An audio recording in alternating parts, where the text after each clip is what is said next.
दुनिया में एक कहावत है कि अमेरिका से ना तो दोस्ती अच्छी है और ना ही दुश्मनी। अमेरिका अपने फायदे के लिए दोस्तों से गद्दारी कर सकता है और दुश्मनों को तो बर्बाद ही कर देता है। इसी कड़ी में भारत को बार बार दोस्त बोलने वाले अमेरिका ने भारत की ही पीठ में छुरा मार दिया है।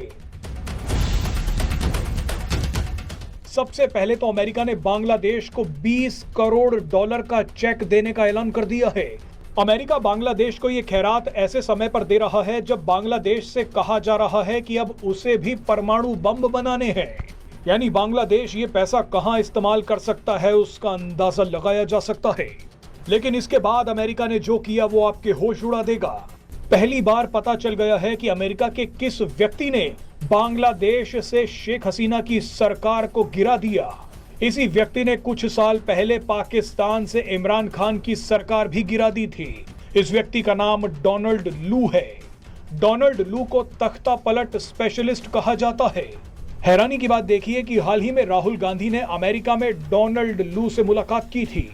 डोनाल्ड लू ने पाकिस्तान से इमरान खान को इसलिए हटाया क्योंकि वो रूस से दोस्ती बढ़ाने की कोशिश कर रहे थे, जबकि डोनाल्ड लू को शेख हसीना की सरकार गिराने का प्रोजेक्ट इसलिए दिया गया क्योंकि वो भारत समर्थक थी।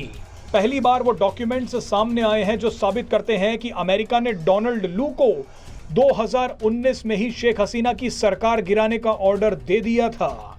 सरकार गिराने के लिए डोनाल्ड लू का सबसे बड़ा हथियार किसी भी देश की डेमोक्रेसी को खतरे में बताना होता है।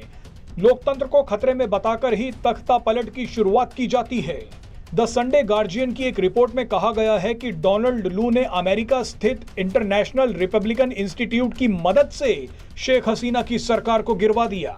जिस भी देश की सरकार को टारगेट करना होता है वहां इंटरनेशनल रिपब्लिकन इंस्टीट्यूट अपना ज्ञान बांटना शुरू कर देता है, उस देश के लोकतंत्र को खतरे में बताना शुरू कर देता है।